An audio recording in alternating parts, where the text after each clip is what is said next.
Mani sauc Dina. Es esmu no Latvijas. Dzīvoju lielpilsētā Rīga, galvaspilsēta ir Latvijas. Man ir neliela ģimene ar 2 bērniem. Tas ir neliela ģimene mūsu valstī. Kad mūsu valsts iestājas Eiropas Savienībā, tieši mums piedzima meitiņa. Viņa auga jau Eiropas Savienība. Pēc tā, ka mēs iestājāmies Eiropas Savienībā, mums daudz kas ir mainījies mūsu valstī, un es domāju, ka katram cilvēkam viņa dzīve ir mainījies un uz labāko pusi.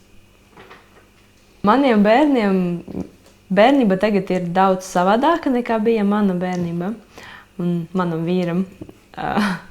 Mūsu bērni aug attīstītākā valstī, un viņam tagad ir daudz iespēju.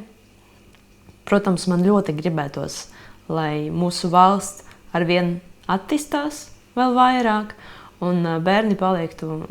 Es gribētu, protams, lai viņi mācītos šeit, lai viņi strādātu šeit, mūsu valstī, bet kā viņi izdomās nākotnē, es nezinu.